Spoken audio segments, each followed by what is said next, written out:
এখন আমি আটা রুটি বানাচ্ছিলাম।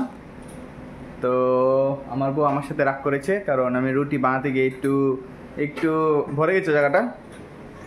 তো এখন দেখুন আমার বউ রুটি বানাচ্ছে, দেখি তো শোনাবো না।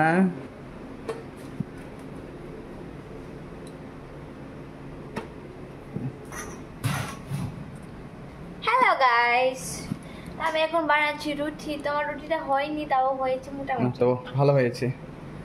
তো গাইস, ও রুটি বানিয়েছে, আপনারা দেখে নিন। মানে এটা কেউ খাবে না, জঙ্গলি জানোয়ার ছাড়া। দেখিয়ে দাও দেখি। না, ওটা আসলে আমি ভালো মতে ইয়ে করিনি, তো একটু ফেটে ফেটে গেছে, কারণ আমি গরম জল দিয়ে করেছিলাম তাই। আর এই দেখুন কি সুন্দর রুটি বানাচ্ছে। আমি মনে করেছিলাম উনি বানাতে পারবে না, কারণ উনি এর আগে কোনোদিন বানাতে পারছিল না, উনি চার কোনা হয়ে যাচ্ছিল। কিন্তু এখন দেখুন কি রাউন্ড, কি সুন্দর হয়েছে। Nice nice nice. এই দেখুন, না না আমরা এটি একবার নরম।